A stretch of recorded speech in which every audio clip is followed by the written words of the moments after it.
नमस्कार साथियों। जीएस सबके ऑनलाइन प्लेटफॉर्म पे आप सभी का स्वागत है। 72वीं पीटी का टेंटेटिव डेट आ गया है, यानी संभावित डेट 26 जुलाई को आप लोगों का एग्जाम होना है। जो संभावित डेट है उसके अनुसार 26 जुलाई 26 जुलाई को आपका एग्जाम होना है।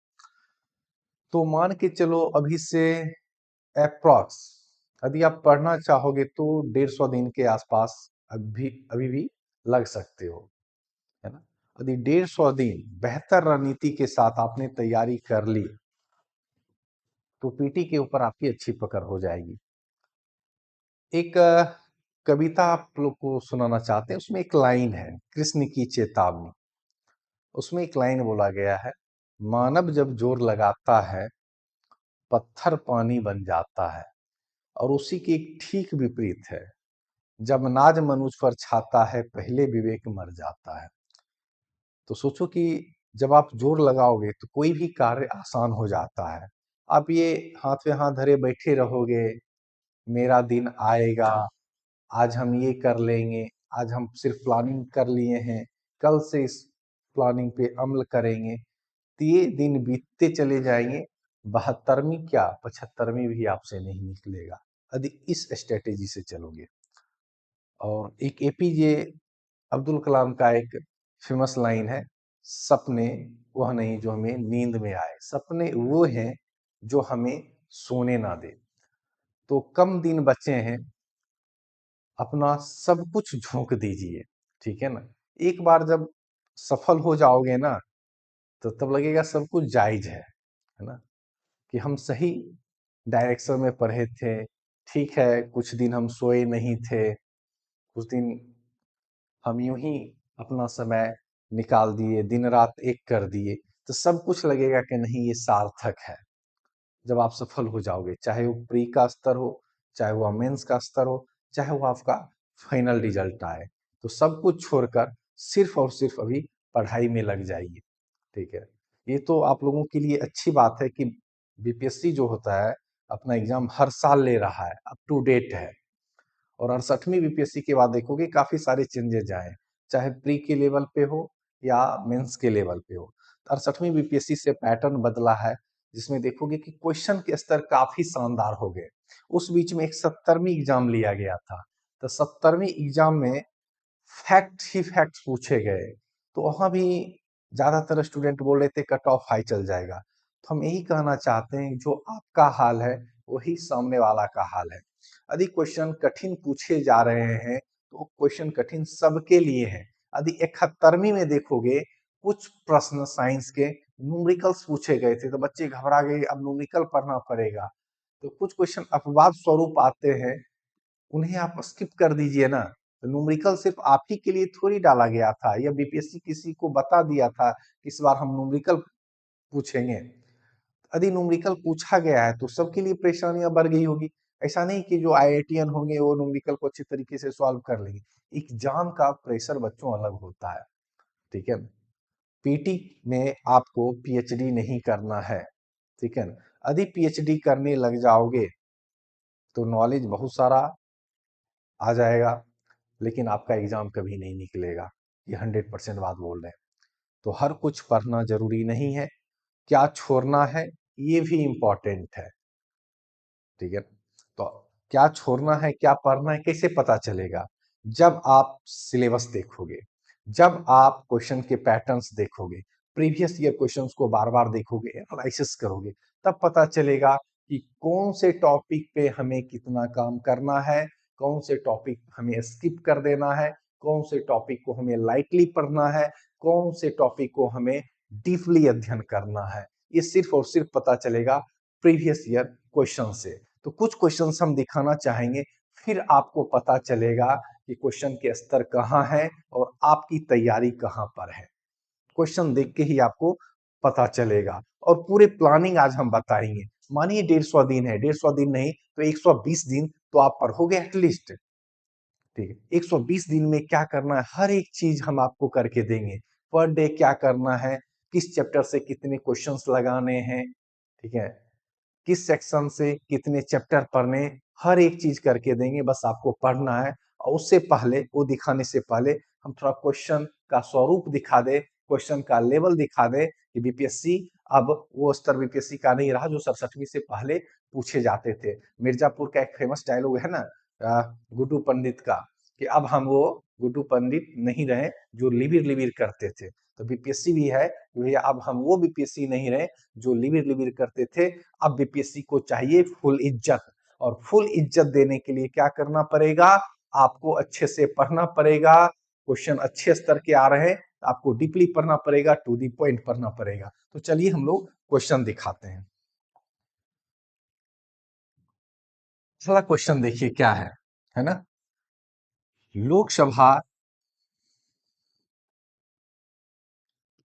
लोकसभा के सचिवालय स्टाफ की नियुक्ति की शक्ति निहित है। अब क्वेश्चन पहले पढ़िए, ठीक है, क्वेश्चन आप ढंग से पढ़िए, फिर देखिए आंसर करिए। क्या है, ए में प्रधानमंत्री कार्यालय में, संघ लोक सेवा आयोग में, कर्मचारी चयन आयोग में, डी है लोकसभा अध्यक्ष से परामर्श उपरांत राष्ट्रपति में। क्वेश्चन में है सिर्फ यहाँ ये नहीं पूछा है सचिवालय स्टाफ की नियुक्ति शक्ति नहीं, यहाँ पे लोकसभा भी लगाया गया है।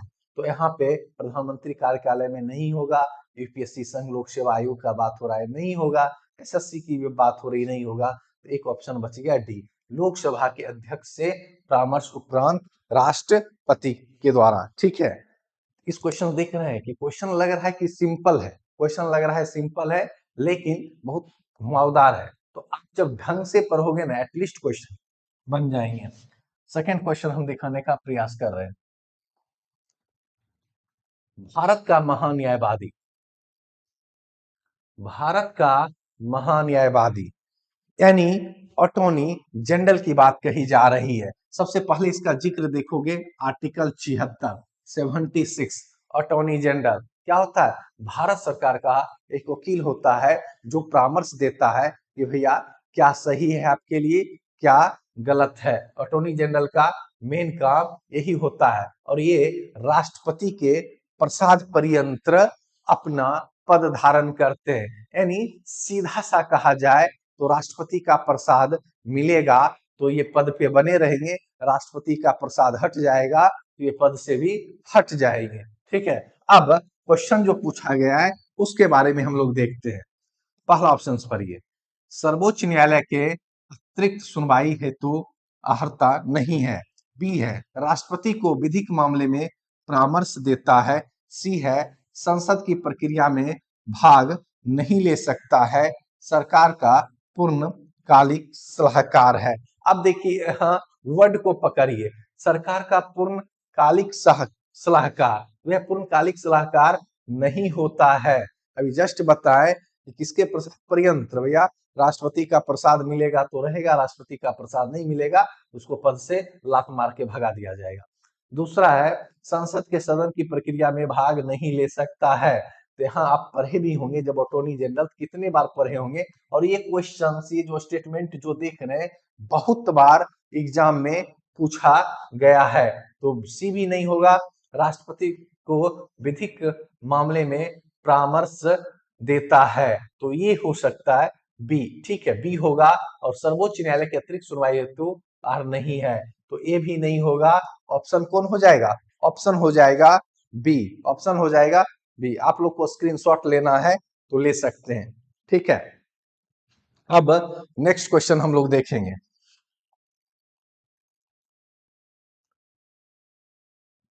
अब यहां है भारतीय संविधान के विभिन्न सूचियों के निम्नलिखित विषयों पर विचार कीजिए। ठीक है, विचार करते हैं भैया, निम्नलिखित में से कौन विषय समवर्ती सूची में आता है। आपने पढ़ा होगा राज्य सूची, आपने पढ़ा होगा केंद्र सूची, आपने पढ़ा होगा समवर्ती सूची। तो कमेंट बॉक्स में आंसर करिए, राज्य सूची में कितने विषय लिस्ट किए गए हैं, केंद्र सूची में कितने विषय लिस्ट किए गए हैं, और समवर्ती सूची में कितने विषय लिस्ट किए हुए। इस पे मेरी वीडियो यूट्यूब पे है, वहां से भी देख सकते हैं। तो समवर्ती सूची में क्या क्या है, तो पहला जो ऑप्शन है वन्य जीवों की सुरक्षा। भैया ये तो होना ही चाहिए, ये सबका काम है भैया, केंद्र का भी काम है और राज्य का भी काम है। तो भैया जो दोनों पे कानून बनाए उसे ही समवर्ती सूची कहते हैं, ठीक है। राज्य पे सिर्फ राज्य फैसला लेगा, केंद्र सूची पे सिर्फ केंद्र फैसला लेगा और समवर्ती पे जो है दोनों मिलकर फैसला लेंगे, ठीक है। तो वन्य जीवों की सुरक्षा, दूसरा है कृषि पर आय, तीसरा है विद्युत उपभोग अथवा बिक्री पर कर और चौथा है मूल नियंत्रण, मूल नियंत्रण। तो वन्य जीवों की सुरक्षा और होगा मूल नियंत्रण, यानी एक तथा चार, एक तथा चार सही है, एक तथा चार इसका आंसर हो जाएगा, ठीक है। तो आप लोग स्क्रीनशॉट लेना चाहते हैं इस क्वेश्चन का स्क्रीनशॉट ले सकते हैं और खुद भी एनालिसिस करके क्वेश्चन को सॉल्व कर सकते हैं। अब नेक्स्ट क्वेश्चन,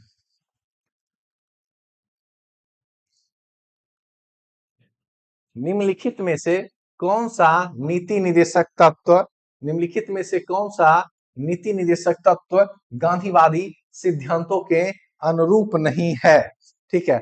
अब जब डीपीएसपी पर होगे, directive principle of state policy, इसका जो जिक्र है आर्टिकल आर्टिकल 36 से 51, आर्टिकल 36 से 51 और भाग 4 में डीपीएसपी का जिक्र मिलता है। और डीपीएसपी जो है, डीपीएसपी में गांधीवादी विचारों को फॉलो किया जाता है, गांधीवादी के साथ उदारवादी विचार भी है, ठीक है ना, ये सब समाजवादी भी विचार है। तो ये सब डीपीएसपी के अंतर्गत जब पढ़ोगे ये सब विचार आपको पढ़ने को मिल जाएंगे। लेकिन यहाँ क्वेश्चन कहा जा रहा है निम्नलिखित में से कौन सा नीति निर्देशक तत्व गांधीवादी सिद्धांतों के अनुरूप नहीं है। क्वेश्चन को ध्यान से पढ़ें और नहीं वाले शब्द को पहले अंडरलाइन करें। तो क्वेश्चन का स्तर देख रहे हैं क्या, अब वो बीपीएससी रहा पॉलिटी जहां स्ट्रेट फॉरवर्ड क्वेश्चन पूछे जाते थे, वही क्वेश्चन का स्तर आप देख रहे हैं। और ये जो लेटेस्ट एग्जाम हुए थे 71st केपीटी, उसके ये क्वेश्चंस हैं। तो क्वेश्चन का स्तर देख के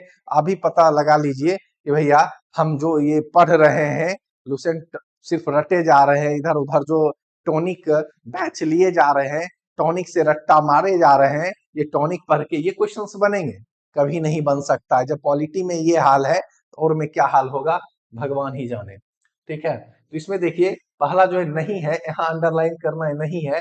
अब ग्राम पंचायतों का गठन, तो भैया ये तो है, ये तो बिल्कुल है ग्राम पंचायतों का गठन। समान नागरिक संहिता यानी यूसीसी की बात कहा जा रहा है, किस आर्टिकल में, आर्टिकल 44 समान नागरिक संहिता, मतलब समान कर दो, 4 बराबर, ठीक है, 4 बराबर।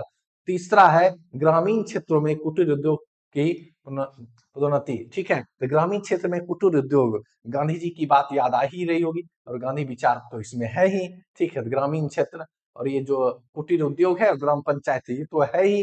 और काम का अधिकार, तो यहाँ जो आंसर हो जाएगा 2 और 4। अब ढूंढिए 2 और 4 कहाँ है, 2 और 4 भैया सी ऑप्शन में है, सी। तो आंसर क्या हो जाएगा, सी हो जाएगा, आंसर क्या हो जाएगा, सी हो जाएगा, ठीक है।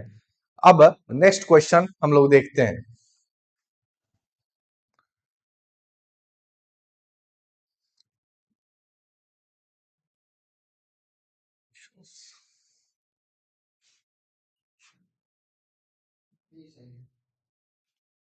क्वेश्चंस कट रहा है, हाँ। अब केंद्रीय सरकार के बारे में निम्न कथनों पर विचार कीजिए।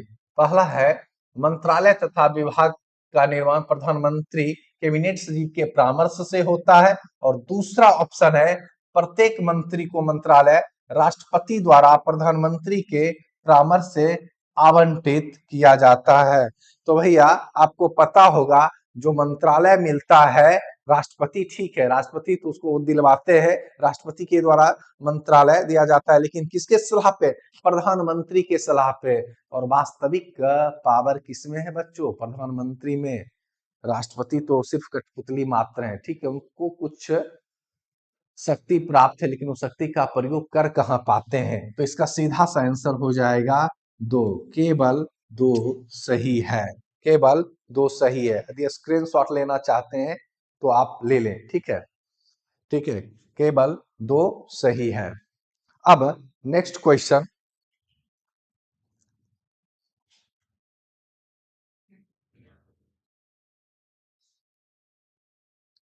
नेक्स्ट क्वेश्चन, 1911 में कैलिफोर्निया विश्वविद्यालय में भारतीय दर्शन शास्त्र के प्रोफेसर बनने का किसे अवसर मिला? ठीक है, अब हरदयाल, ठीक है, क्या है? हरदयाल। अब इनसे क्वेश्चंस पूछते हैं। लाला हरदयाल, गदर पार्टी की स्थापना किनके द्वारा की गई थी और कब की गई थी? तो इसका आंसर बताइए। लाला हरदयाल के द्वारा गदर पार्टी की स्थापना की गई थी, कब की गई थी और कहां की गई थी? इसका आंसर आपको देना है, इसका आंसर आपको देना है, ठीक है। अब नेक्स्ट क्वेश्चन,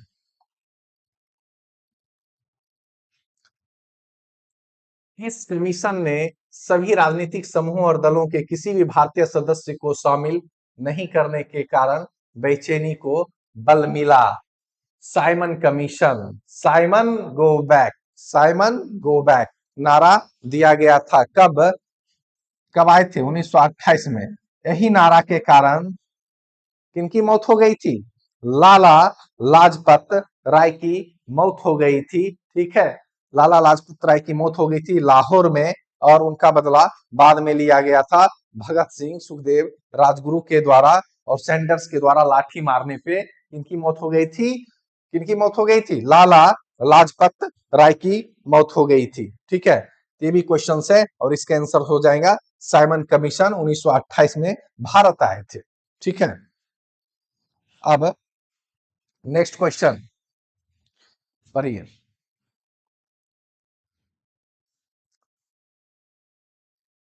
77 है, हाँ।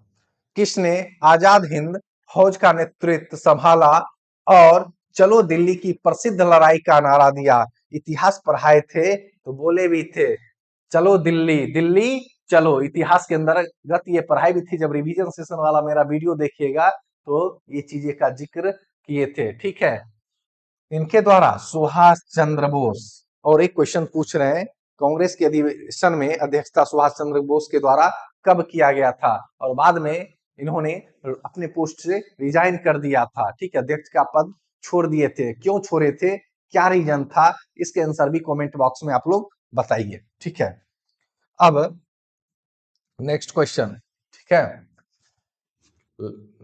नेक्स्ट क्वेश्चन है और ये लास्ट क्वेश्चन है, ठीक है। बस दिखा रहे, ऐसा नहीं कि 71वीं के सारे क्वेश्चन दिखाएं, बस क्वेश्चंस के कुछ स्वरूप दिखाएं कि क्वेश्चन देख के आप जज कर सको कि हमें पढ़ाई के स्तर किस लेवल पे ले जाना है। सिर्फ यूं ही टाइम पास नहीं करना है, ठीक है।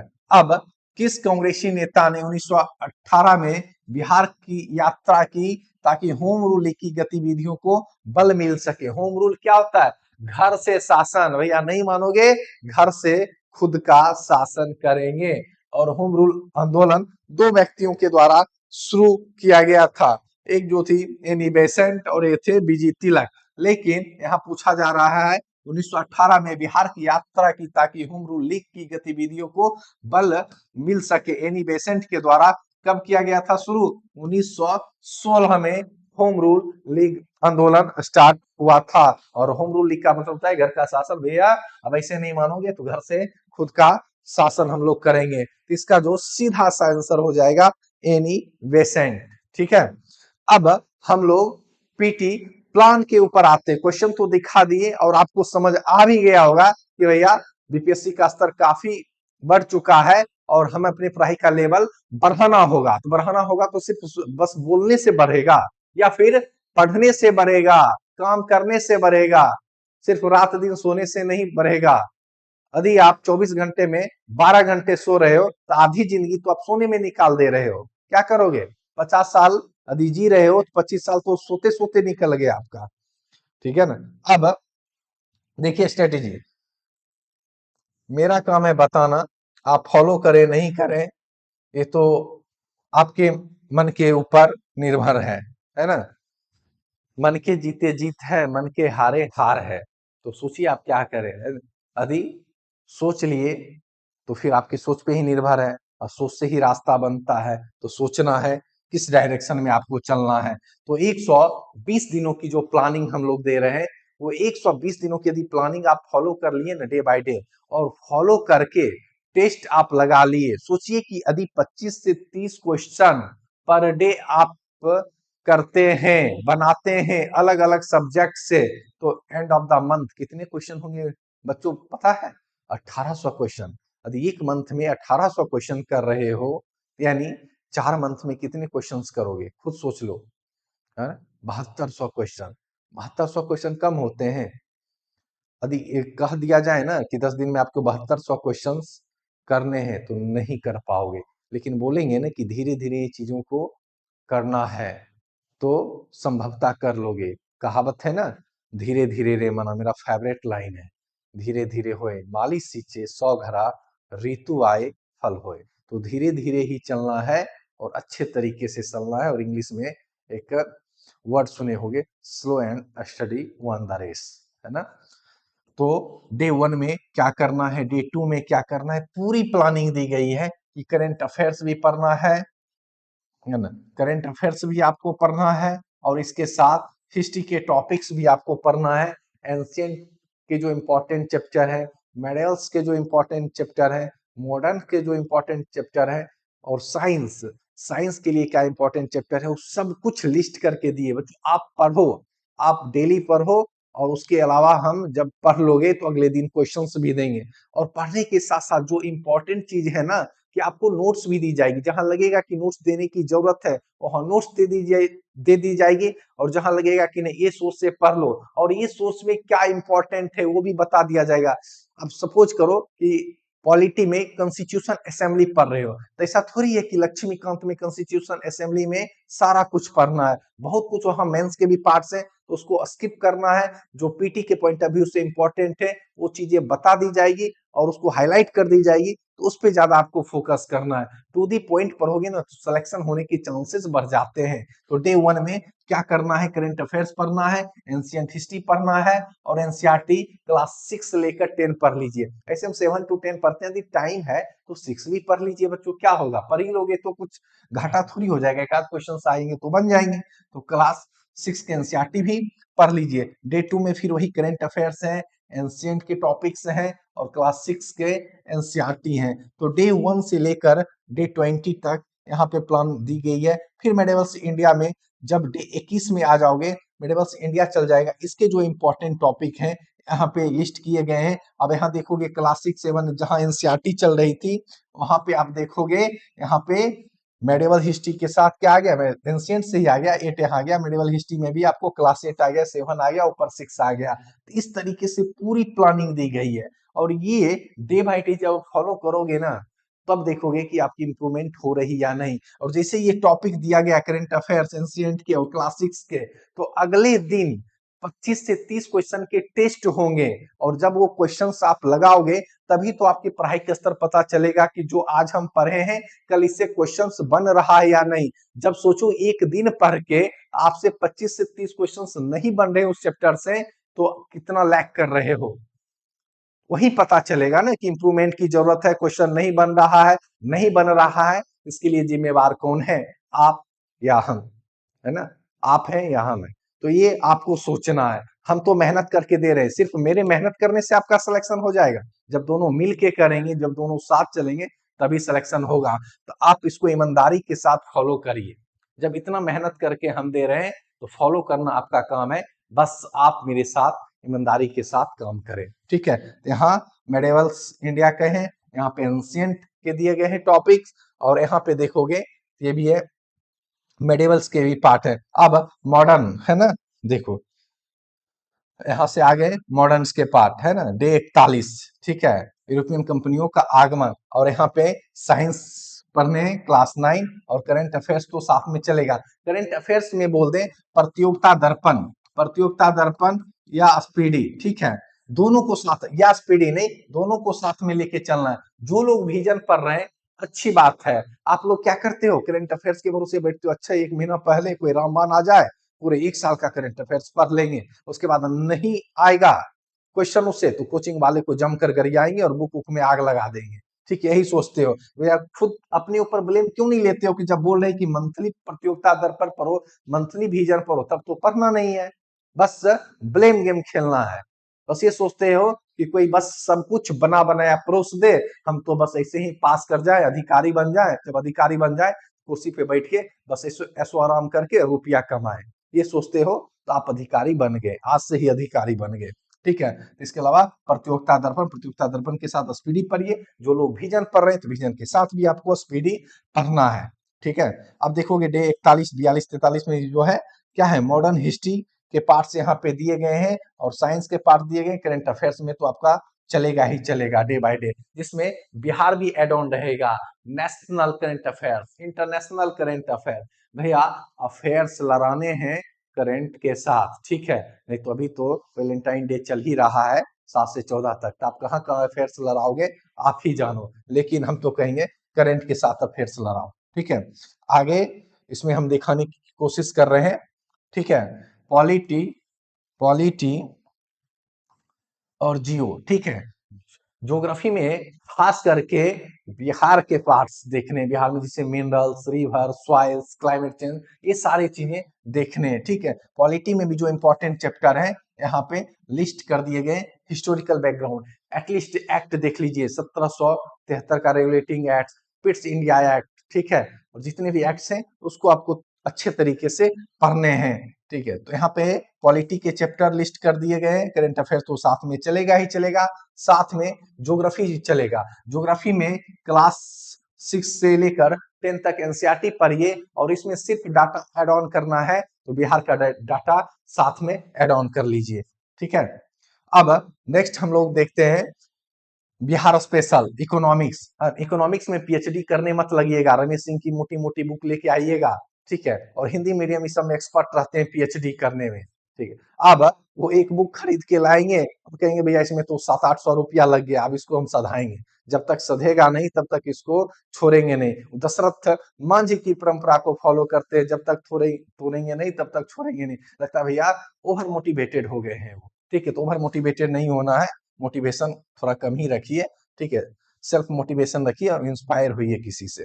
ठीक है, तो इकोनॉमिक्स में पूरा पीएचडी नहीं करना है, जो ट्रेडिशनल के लेवल पे जो इंपॉर्टेंट चैप्टर होंगे जैसे national income, banking sector, public finance, ये सब कुछ ट्रेडिशनल के लेवल पे इंपॉर्टेंट चैप्टर है, तो उसको आपको अच्छे तरीके से करना है। बाद बाकी आप करंट न्यूज पढ़िएगा, इकोनॉमी सर्वे, बजट और जो इकोनॉमिकल टर्म करंट में आएंगे उसको आपको अच्छे तरीके से कवर करना है। मानिए 10 में आया है, 10 में 10 कर लोगे, 10 में 10 कर लोगे तब तो सारे क्वेश्चंस कर ही लोगे, 150 में 150 हो जाएंगे, तब तो भैया आपको बीपीएससी सीधा पीटी नहीं लेगा, लगता है आपका इंटरव्यू लेगा, आपका इंटरव्यू ही लेना चाहिए फिर। ठीक है, तो इसलिए पीएचडी मत करिए, सब कुछ पढ़ना है।